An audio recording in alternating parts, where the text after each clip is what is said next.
Fala galera, tudo bem? Aqui é o professor Felipe de História da Oficina do Estudante. E hoje o nosso encontro é para falar sobre História do Brasil. E aí, tá preparado? Pega lápis e caneta e vamos lá! Meus amores, olha só, hoje o tema da nossa aula de História do Brasil é sobre a política durante a Primeira República. Vamos lá, vamos relembrar de quando a Primeira República, qual é o período que ela compreende? Vai de 1889, quando nós temos a proclamação da República, até 1930, quando o presidente Vargas, Getúlio Vargas, chega ao poder após a Revolução de 1930, colocando um ponto final na Primeira República. Pode ser que em algum momento você já tenha ouvido o termo Primeira República ou República Velha. O termo é diferente, mas compreende o mesmo período, tá? Sempre que falar em Primeira República e República Velha, estamos falando do mesmo período. Bom, mas a gente vai fazer um recorte temático para compreender de uma maneira mais efetiva a Primeira República. E eu escolhi um elemento importantíssimo que é a política. A política durante a Primeira República, acho que o primeiro conceito que nós devemos ter, é uma política bastante restrita. A cidadania é algo restrito durante a Primeira República, levando em consideração que os analfabetos simplesmente não votam. Então, em um país onde o analfabetismo é elevadíssimo, a exclusão desse grupo reduz significativamente a cidadania. Levando em consideração também que mulheres, apesar disso não estar explícito na Constituição, também não votam. Clérigos, soldados, pessoas em situação de rua, todas essas pessoas, elas acabam sendo excluídas de alguma forma dentro da política institucional. Então a política é algo restrito que compreende mais ou menos cerca de 5% da população brasileira, e aí a participação mesmo nas urnas varia entre 0,5% e 1,5% da população. E dá para dizer que essa prática política, o exercer do voto, como a gente diz, é muito limitado também pela participação direta e os interesses diretos dos grupos mais importantes, das elites, das chamadas oligarquias. Oligarquia, poder de poucos, daqueles que têm grana, daqueles que têm influência, daqueles que têm terras.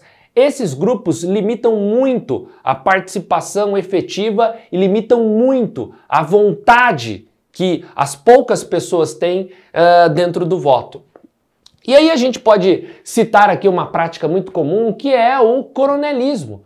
O coronelismo é uma prática muito comum durante a Primeira República, e aí eu vou explicar para vocês o conceito, mas antes, entendendo o termo, Coronelismo vem de coronéis. Esses títulos eram dados aos latifundiários que comandavam as guardas nacionais durante o período regencial. E com o passar das décadas, eles deixam de exercer o controle sobre essas tropas, mas continuam sendo muito influentes.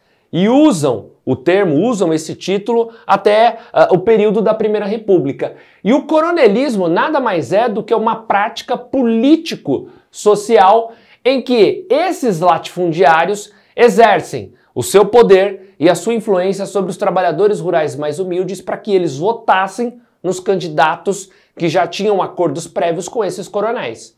Então, não existe lisura, não existe uma eleição legítima ocorrendo durante a Primeira República, dada a influência que esses coronéis exerciam sobre os trabalhadores rurais mais humildes através da violência, do tipo, ou você vota no candidato que eu quero, ou você sofrerá violências físicas mesmo, ou o clientelismo, que é a troca de favores. O professor, o que é a troca de favores? Bom, o coronel tinha o controle sobre muitos cargos. Então ele oferecia a um eleitor a chance de assumir um cargo público, os coronéis dominavam cargos de delegados a professores. Então eles faziam essas nomeações de acordo com a importância do voto e da negociação que havia sido articulada. Então não havia a lisura, a vontade explícita sendo demonstrada, já que os votos eram corrompidos pelos interesses desses latifundiários.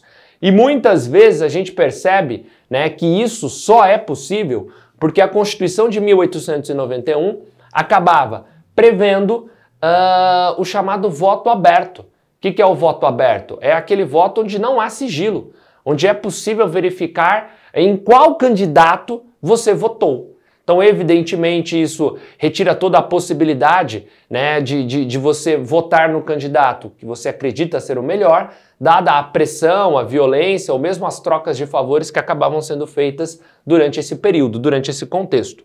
É muito comum vocês observarem em provas, em charges, né, a utilização do termo voto de cabresto, com geralmente, né, você vendo a imagem de um coronel levando, né, um eleitor até o local de votação com a face, com a cabeça de um burro. E por que muitas vezes aparecem essas charges, galera?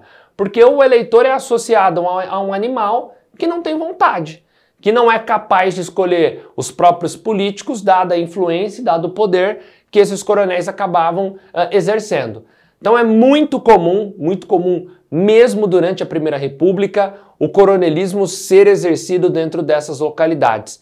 E aí dá para notar também que essa prática, infelizmente, acaba trazendo consequências, né, em locais, e aí eu não estou dizendo os locais mais distantes não, nas grandes cidades a compra de voto, infelizmente, continua sendo uma prática bastante comum e é uma herança autoritária que nós temos da Primeira República, essa prática de você influenciar as eleições. Então, é uma herança, é um legado que infelizmente acabou permanecendo. Muito bem, além do coronelismo, essa prática, né, da violência, da troca de favores, os interesses dos latifundiários prevalecendo, é interessante observar também uma outra prática, né, articulada pelas elites, que é a política do café com leite. Professor, o que é a política do café com leite? Bem simples, galera, cuidado para não confundir. Política do café com leite é o revezamento, né, entre os partidos republicanos paulista e mineiro na presidência da República. Então São Paulo e Minas Gerais, ou as elites paulistas e as elites mineiras, que controlavam o Partido Republicano, né, desses estados, vão conseguir constantemente eleger os seus candidatos para a presidência da República. Aí você diz assim, professor, mas quando você fala em candidato, é candidato nascido em São Paulo e nascido em Minas Gerais? Não. São candidatos apoiados pelo Partido Republicano Paulista e pelo Partido Republicano Mineiro. A gente não tinha muita tradição de partidos nacionais durante a República, era muito regionalizado. Então o Partido Republicano Paulista e o Mineiro tinham muita influência por dois motivos. O que dava esse protagonismo paulista e esse protagonismo mineiro? Em primeiro lugar, o número de eleitores, o que a gente chama de colégio eleitoral. Colégio eleitoral nada mais é do que um número elevado de eleitores, já que eles, ao controlarem através de práticas, né, ilícitas, eles conseguem controlar um grande número de eleitores e fazer com que a vontade deles prevaleça. Então, um grande número de eleitores possibilita São Paulo e Minas controlarem essas eleições. Além também do poder econômico. São Paulo e Minas são os maiores produtores de café do Brasil. Então, se a gente imagina, dentro desse contexto, estar vivendo o ciclo do café, o protagonismo econômico dá mais poder, dá mais influências para essas elites acabarem escolhendo os presidentes. Cuidado, porque não dá para imaginar duas coisas. Primeiro, um revezamento automático. Não é sempre um de Minas, um de São Paulo. Essa ordem até acontece, mas não é uma regra da qual você deve se apegar.